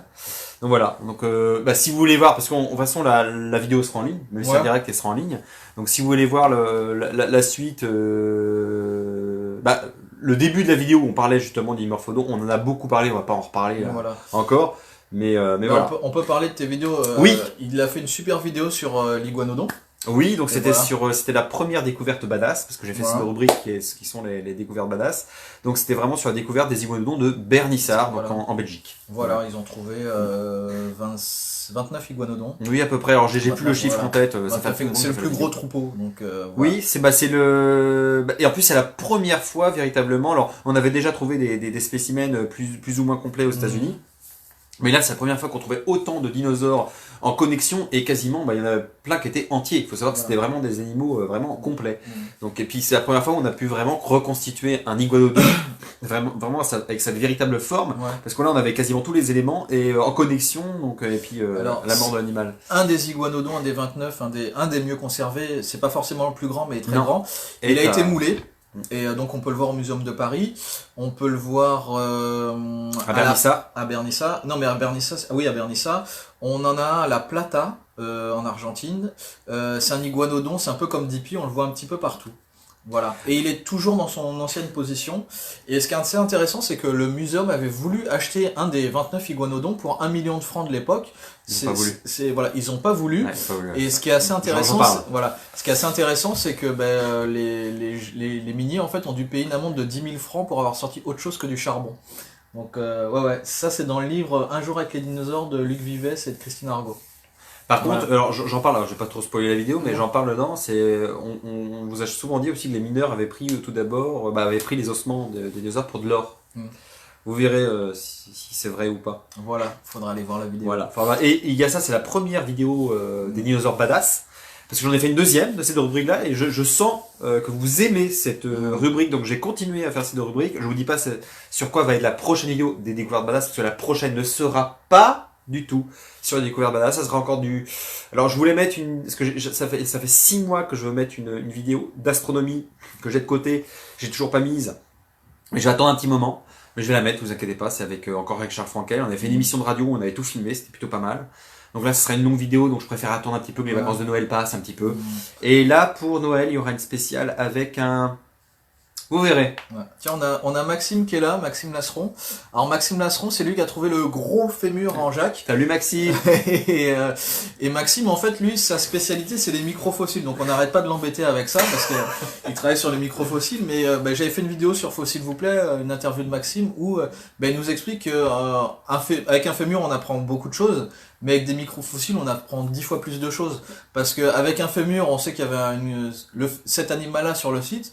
Sauf qu'avec du sédiment de microfossiles, avec une boîte comme ça, on va connaître une quinzaine d'espèces en fait. Voilà, donc on peut avoir, comment dire, avec du sable sédimentaire, avec des petits fossiles fragmentaires dedans, on peut avoir une idée de la paléobiodiversité plus qu'avec un gros fémur. Donc ça, c'est un peu l'avenir de la paléontologie, c'est d'étudier les petites choses. Et pendant très longtemps, les paléontologues n'étudiaient pas les petits animaux. Ils n'avaient pas beaucoup d'intérêt pour la paléoherpétologie, par exemple.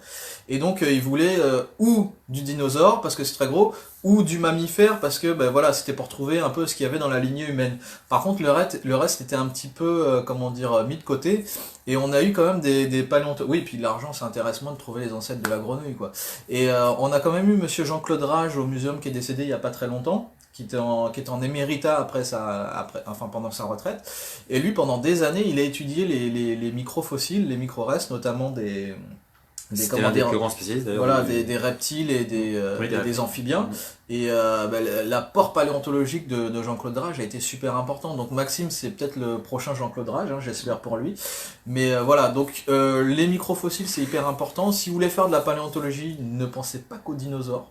Il y a plein d'autres choses, les crocodiliens, pensez pas qu'aux vertébrés aussi, parce que il y a les trilobites, c'est génial, il y a plein d'autres choses. Et puis, si vous allez prospecter près de chez vous, quand vous savez qu'il y a des terrains fossilifères, vous n'allez pas forcément trouver du vertébré, surtout en milieu marin. Et vous allez voir que même les crinoïdes, on apprend vachement de choses avec les crinoïdes. Et attention où vous fouillez aussi. Je préfère le dire parce que déjà il faut les autorisations. Parce que je sais qu'il y a encore des gens qui vont pas être contents quand je leur dis ça, mais la réglementation en France au niveau de la paléontologie, il n'y en a quasiment pas. Je veux pas être méchant, mais il n'y en a quasiment pas. Mais vous n'avez pas le droit d'aller sur le Voilà, terrain sur un terrain privé. Et par contre, il y a des zones protégées.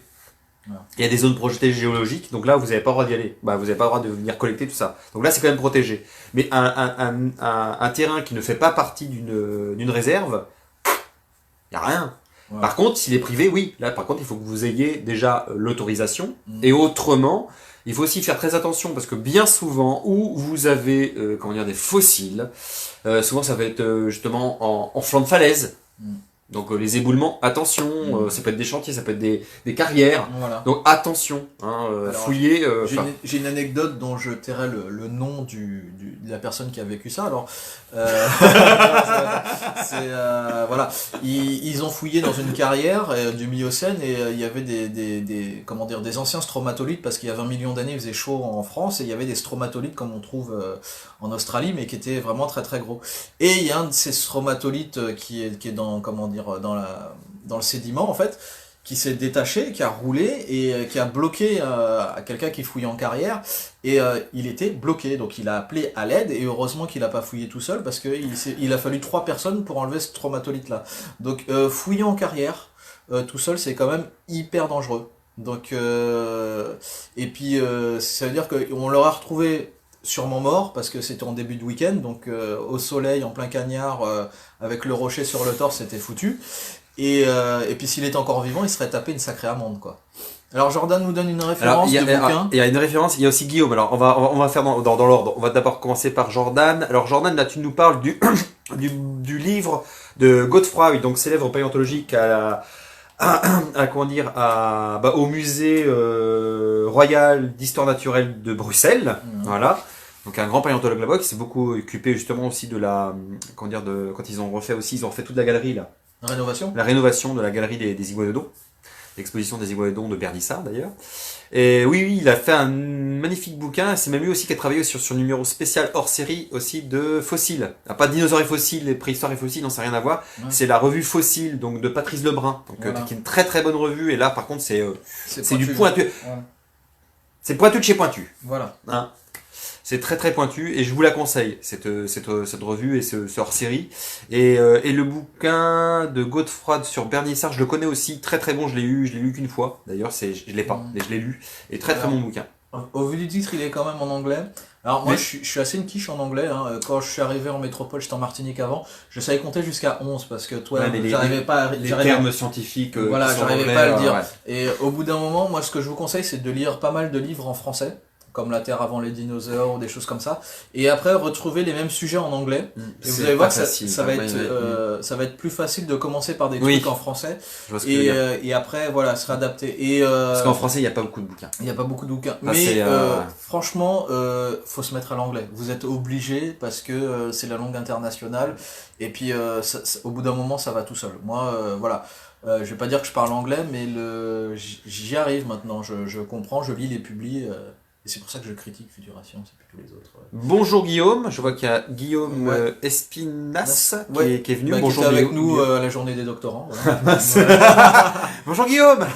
Ça fait longtemps. Par contre, alors j'ai autre chose. Par contre, j'aimerais que tu... Alors si t'es toujours là Guillaume, alors là c'est l'autre Guillaume, c'est Guillaume Blondeau. Voilà. Depuis tout à l'heure. Salut. D'ailleurs, vous en pensez quoi des sabots de l'Edmontosaurus et de sa momie en général ? Alors en général, je pourrais en parler des heures. C'est ça. Alors par contre, je veux pas être méchant, mais j'aimerais bien que tu me demandes, précise un peu plus ta question parce que là, je pourrais. Alors je pense que c'est la patte qu'on a retrouvée récemment où on voit qu'il y a effectivement un sabot. Mais il y avait des sabots de toute façon, ça on le sait depuis le début. Hein, il y a une structure sur l'os qui prouvait bien qu'il y avait un sabot. Oui, on le savait déjà ça. Mais après, mais là on l'a trouvé vraiment. Voilà, donc le fait de trouver un sabot, c'est vraiment enfin on a la preuve de ce qu'on avançait. On avait les empreintes déjà. On avait les empreintes. Et alors ce qui est intéressant chez l'iguanodon, enfin surtout chez les iguanodons, pas chez les hadrosauridés, moi je l'ai appris il y a pas longtemps, mais bon même si beaucoup de le savaient, c'est que on a un pouce, on a des sabots, et puis on a un petit doigt. Mais le petit doigt, en fait, il est articulé et était préhensile. Oui. Et ça, c'est super intéressant parce que... Il y a des super études qu'on a fait là-dessus. Voilà, il y a des super études, ça, je le savais pas. Et je trouve que c'est vraiment génial. On se focalise sur le pouce qui est tout rigide. Voilà, et qu'on ne connaît pas la... voilà. Parce que moi, alors je veux pas être méchant, mais genre... Non, voilà. On sait pas trop à quoi ça sert. On essaye d'imaginer plein de trucs dessus. Mais derrière, on a un doigt qui bouge. Et un doigt qui bouge chez des animaux qui sont majoritairement quadrupèdes, qui vivent en troupeau, qui ont une écologie de vaches, tu peux te demander, et puis là il y a une belle articulation, enfin ça bouge bien, tu peux demander à quoi vraiment ça peut servir ce doigt, quoi. Alors je pense que ça peut attraper des branchages. Jordan, qui est spécialiste du groupe, m'a dit qu'on pouvait sûrement revenir jusqu'à la bouche. Alors chez Oui. tous les iguanodontidés, je ne sais pas, mais c'est quand même super intéressant de savoir il y a un petit doigt mobile, quoi. Voilà. Alors pour jouer à la PlayStation, la manette doit être à l'envers pour eux. Bon, voilà, c'est juste un peu plus compliqué. Le, mais le c'est- pouce, il est pas super mobile. Hein. Voilà. Ah oui, c'est pour ça que j'utilise les petits doigts en dessous. Mais voilà, moi je trouve que c'était une information qui était quand même super intéressante de savoir il y a un doigt mobile chez certains, comment dire, dinosaures herbivores, quoi. Ouais, et puis ce qui est impressionnant sur cet éperon, parce que c'est un éperon, hein. Le pouce du godon, c'est véritablement un éperon. Un éperon, alors je dis éperonné, oui, peut-être, oui, mais pourquoi il est vers l'intérieur aussi? C'est bizarre. Parce que, généralement, pour peut-être donner des coups, ça va être plutôt vers l'extérieur, quoi. Là, Voilà. il est vraiment à l'intérieur. La fonction, moi, ça m'a... Il était maso, c'est Non, mais je sais pas ce qu'il faisait Non, avec, c'est- quoi. voilà. Est-ce que ça lui servait peut-être pour briser les petites branches? Je sais pas. Ouais. Je sais pas, il y a pas... Parce que moi, ce truc d'attaquer les prédateurs avec... Parce que, imaginez, vous avez un animal qui a un long cou. Il a un long cou, hein, parce que vous savez, les iguanodontidae, ils ont quand même un long cou. C'est pas des sauropodes, mais ils ont un long cou. Ces ornithopodes ont quand même un long cou. S'il est obligé de faire face au prédateur, s'il fait face comme ça, il présente son cou. Et vous avez vu la gueule d'un théropode? Ah bah je peux vous dire que là il va se faire plaisir le théropode si le phytophage dinosaurien lui arrive en face comme ça de face, il va s'attaquer directement au cou. Et l'iguanodon aura beau essayer de donner des coups d'éperon, ça risque d'être fatal pour lui, hein, cette technique d'attaque ou de défense. Donc ce côté éperon défense du iguanodon, j'ai du mal. Est-ce que c'était plutôt peut-être une arme lors des parades? Ah bah oui. Hein, comme les pans, ou parce que les pans, regardez un pan. Alors, je suis sûr que vous avez tous vu des pans dans les parcs. Regardez leurs éperons au niveau de leur membre postérieur. Ah, un coq à côté, c'est pipi de chat. Hein. Ouais. C'est gnognotte. Hein. Mm. C'est vraiment de la gnognotte. Donc franchement, là, je verrais plutôt une arme plutôt au niveau des parades entre Ouais. mâles. Mais ça voudrait dire peut-être qu'il y a dimorphisme sexuel. Est-ce qu'on l'a déjà remarqué que peut-être dans la même espèce, on avait quand même des différenciations au niveau de la taille de ces éperons? Parce que ça, chez les oiseaux actuels, on le voit. Est-ce qu'on connaît le dimorphisme chez les iguanodontidés? Bah non, justement. Voilà. Je suis pas j'aime les dinosaures, je suis spécialiste dinosaures, mais je ne connais pas spécifiquement. Par contre, vu que je l'ai dit là, ça me donne envie d'aller voir. Voilà. Je sais ce que je vais faire demain soir. Voilà. je vais ressortir tous les publics que je peux avoir sur les iguanodons et je vais essayer de chercher ça. Mais j'ai pas le souvenir. Alors je sais très bien qu'on avait trouvé à Bernissa, on a trouvé soi-disant deux espèces Oui, d'iguanodons. si, Ça c'est sûr. c'est avéré. Mais est-ce que c'est pas un dimorphisme sexuel? On pourra demander à Jordan. Alors Jordan m'a dit que c'était vraiment deux espèces distinctes. Alors on peut avoir... Gracile et robuste. Il y en Ouais, a mais une grosse qui est beaucoup plus costaud, Voilà. tu vois, et une qui est plus petite et plus gracile. Voilà. Après, c'est un gros problème chez les archosauriens de reconnaître les mâles des femelles. Mais il y a aussi un truc, c'est qu'on a beaucoup de sympatrie chez ces animaux-là. Par exemple, on a des sites où il y a 3 sauropodes différents. On a des sites où on a plusieurs hadrosauridés ou plusieurs. Et donc du coup, voilà. Moi, je vais parler des aétosaures qui sont des pseudosuchiens du Trias. Et on a des sites où il y a 3-4 espèces d'aétosaures. Donc est-ce qu'on dit il y a le mâle et la femelle, mais on voit bien que il y a le mâle et la femelle et il y a encore d'autres espèces. Donc du coup ça peut être même 4 espèces et on voit qu'il y a vraiment cette sympatrie qui fait que Mais regardez pas qui s'appelle voilà, c'est super dur à estimer, voilà. Et Pachycéphalosaure, voilà. Alors, avec alors c'est Stygimolox et Dracorex. Dracorex, et Dracorex, Stygimolox. ouais, c'est ça. Bah c'est Voilà. ça serait alors là par contre c'est même pas du dimorphisme sexuel. Là on a vraiment c'est de l'ontogénie. Voilà. Donc c'est le développement de l'embryon là c'est pas de l'embryon qu'on va trouver Voilà. mais c'est l'évolution, croissance. la croissance, c'est petit, juvénile, adulte. Voilà. Justement, c'est les différences de stade. On est bloqué en bas, faudrait voir parce qu'il y a peut-être des gens qui posent Voilà, des questions. voilà, Ah bah oui, on a loupé des questions. plein de trucs. Alors, Gratter la femelle. Oui, pourquoi pas. Enlever les croûtes. Pour s'accrocher. Ah, oui. si, on en avait parlé. Et ça devient quand même très salace, là, quand même, Non, les faut gars, que là. tu descendes. Voilà, non, comme ça. Mais un pouce bleu, oui, bon, Mais un pouce bleu, voilà, mais un pouce bleu si t'aimes les iguanodons. Attends, il y en a une très longue, là. Alors, j'ai appris ça au moment où j'ai vu la faute. Alors, c'est clair. Les sabots, voilà. Ah, j'ai fait un truc, je sais pas ce que j'ai fait. Qui avait des sabots. Je voulais dire, c'est assez rare, j'imagine, de trouver une momie comme ça. Oui, c'est très rare. Voilà. C'est très très rare. Voilà, là maintenant, je vois ce que tu voulais dire. Ouais. Oui, c'est très rare de trouver. Alors déjà, le terme momie, vous verrez. Alors, on va pas. Voilà, t'as fait une vidéo dessus. Dégueulasse. Alors là, il veut Non, dire, mais on se t'es voit- chiant. Oui, mais il me Alors, regarde avec excusez-moi, ça. je suis vulgaire. Il Mais embête- t'es chiant. Il t'es embêtait chiant. tout le monde avec sa momie. Voilà. Oh, non, aujourd'hui? Oui. Mais non, je vais pas parler de ma momie. Ah bah si, et puis hier aussi. Bon, c'est pas grave. Oh, tu chiant. Mais, non, mais c'est sa, pas sa vrai. vidéo sur la momie est super intéressante. C'est Mais non, mais tu vas te spoiler toi-même. Voilà. dégueulasse, c'est même pas vrai. J'en ai parlé une ou deux fois, ça a été rapide. Ah si, il est dégueulasse. Non, mais il a fait une dégueulasse. vidéo justement sur les montosaures et les momies. Oui, sur les momies voilà. des Steinberg. C'est les découvertes des Steinberg au début du siècle dernier. Voilà. Donc en 1908. Alors, justement, pendant les. Alors l'histoire de la découverte des Steinberg. Justement, pendant la journée des doctorants, on a eu un doctorant qui a étudié des fossiles français. Alors là, Ça existe, hein on va être beaucoup plus petit que les dinosaures, mais des fossiles français du Quercy. Alors le Quercy, c'est de l'Éocène à l'Oligocène, donc en plus on a plein de transitions à ce moment-là. Et c'est des grenouilles qui sont Des guernouilles. voilà, des grenouilles qui sont visibles, faites l'amour, pas la guerre, des grenouilles qui sont visibles en galerie de paléontologie et en fait, qui sont, on va dire, momifiées, c'est-à-dire que les tissus mous sont conservés et il est pas content. Et donc, Oui, conservé. Voilà. Déjà, ce terme-là, j'aime pas. voilà, les tissus mous sont conservés, enfin sont fossilisés et Voilà. à l'intérieur, on a aussi des organes. Oui. Donc ça va être étudié. Des moulages d'organes, Voilà, des moulages des naturels d'organes. Voilà, des organes fossilisés. Voilà. Et donc on va retrouver comment ça va être étudié. Et c'est des fossiles qu'on a depuis longtemps, depuis 100 ans. le 19e siècle, ouais. Ouais, il y a un siècle, on les a plus d'un Ouais. siècle, plus d'un Voilà. siècle en plus d'ailleurs. Et qui n'ont pas été étudiés. Comme quoi, il y a beaucoup de choses qui sont dans les tiroirs et qui doivent être étudiées. Et moi, je les ai vus. Voilà. Et ils sont en galerie. Ouais. Ils sont Et je franchement, il pourrait vous le dire, vous en parler pendant une heure, mais moi, je les ai vus. Je vous jure, je les ai vus hier. J'étais, excusez-moi du terme, j'étais sur le cul. Et quand je dis j'étais sur le cul, vous avez l'impression C'est d'avoir assis par terre. oui voilà, vous avez l'impression d'avoir la grenouille dans les mains. Voilà. Et parce que souvent quand on a une momie, l'animal est tout desséché parce que souvent c'était une déshydratation, genre lieu très aride, très sec, ça sèche. Et là, ce qui s'est passé, alors voilà, ce qui s'est passé, c'est que là l'animal est encore en forme.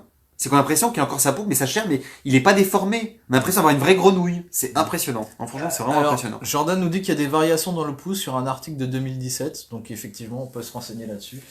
Et, Merci Jordan. Alors, Il a Jean-Marc attisé ma Lhomme curiosité. aussi, que je vois souvent sur Faut s'il vous plaît. Une question de spécialiste des oiseaux. Où peut-on trouver des ouvrages présentant les différents groupes d'oiseaux? J'ai rien trouvé dans les ouvrages de Guillaume Lecointre et pas grand-chose.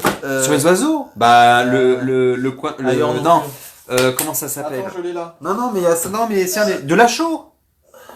Les guides d'ornithologie de Lachaud, c'est Voilà. bien ça. Alors, il y a un guide de classification du vivant, pas celui-là, mais un autre récemment, où il y a les grands clades d'oiseaux. Après, ce qui va se passer sur la classification des oiseaux, c'est que la plupart des oiseaux font partie de la famille des passéiformes, d'où le nom passereau. Et Oui, en fait, mais dans c'est la plus grande famille. voilà, ça, et dans la cette plus grande famille-là, en famille, fait, donc, c'est un sacré bordel. C'est-à-dire que chez l'actuel, on fait beaucoup de phylogénie pour pouvoir ranger ces oiseaux. Par contre, dans le registre fossile, ils se ressemblent beaucoup. Et par exemple, dans le site de Sansan, dans le sud de la France, il y a des passéiformes ou passereiformes, je sais plus. Et ces oiseaux-là, en fait, c'est passereiformes indéterminés, parce que en fait, les spécimens ne sont pas assez complets pour pouvoir déterminer ces oiseaux-là. Donc du coup, sur les oiseaux fossiles, non mais là c'est pas les oiseaux fossiles. C'est Là, juste les là, aquariums. regarde, il met bien une question aux spécialistes des oiseaux. Où peut-on trouver un ouvrage présentant les différents groupes d'oiseaux? Là, c'est pas fossile Voilà. véritablement. Alors là, franchement, prends un guide de Lachaud. Hein. Oui, voilà. Et comme je te disais, il y a un livre de Lecointre Dessiné de Aguader Lachaud, de classification. c'est génial. Hein. Où tu auras les grands clades d'oiseaux qui sont bien définis. Alors pour les grands clades, voilà, c'est bien défini. Après, si tu veux dans ces clades-là trouver des choses, là, ça faudra aller chercher ailleurs. Moi, j'ai Pour un... les 30 grands, il y a une trentaine de grands clades d'oiseaux.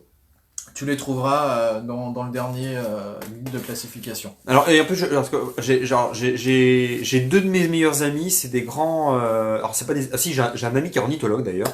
Faudra que je lui demande, mais je le vois pas très souvent, mais je pourrais lui demander. Et si je donne l'information à Julien, il me mettra peut-être le lien. Et s'il me propose des ouvrages, autrement, j'ai deux amis qui sont. Comment on appelle ça? Ah tiens, il y a... C'est avec les oiseaux. Ah, il... Ah, avec des les rapaces. Ah oui, On des est fauconniers. nuls. Fauconniers. C'est fauconniers. On est des vrais cogniers, c'est vrai. Et je pourrais leur demander parce qu'ils ont plein d'ouvrages. Voilà. sur le sujet. Alors, il y a quelqu'un qui... Ah bah, Guillaume Blondeau qui répond à Jean-Marc. Peut-être que vous pouvez aller voir du côté des travaux de Buffgou.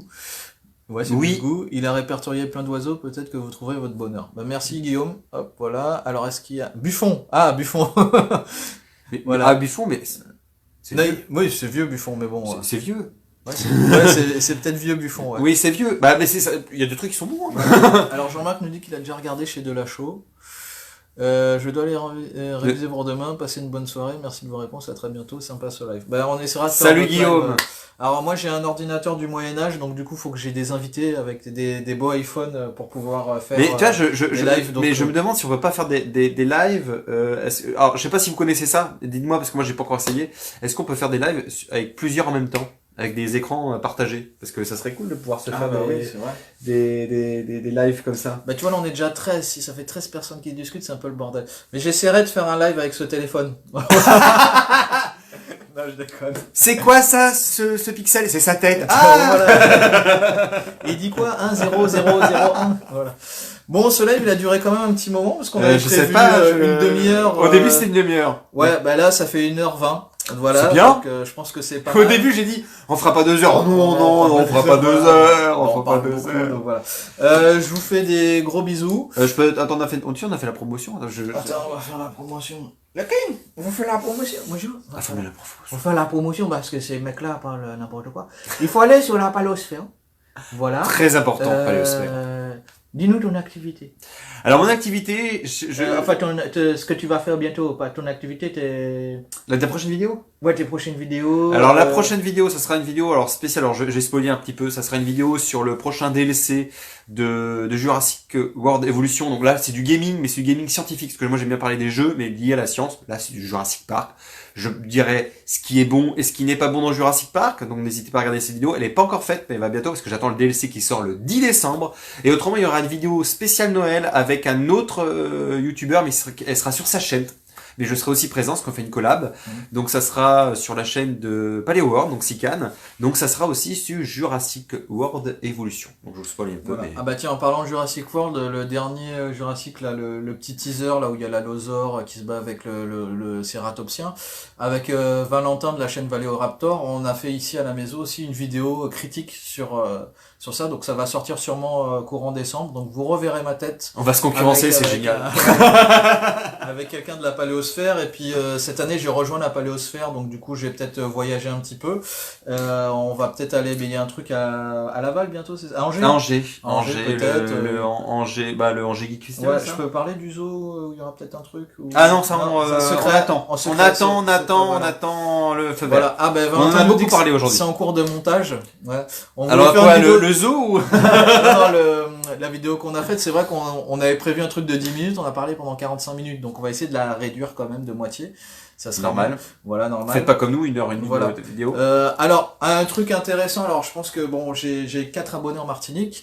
Je vais en Martinique au mois de janvier, je vais donner une conférence sur l'homme archaïque, voilà, les anciens caractères de l'homme, à l'université avec un de mes anciens professeurs pour une classe.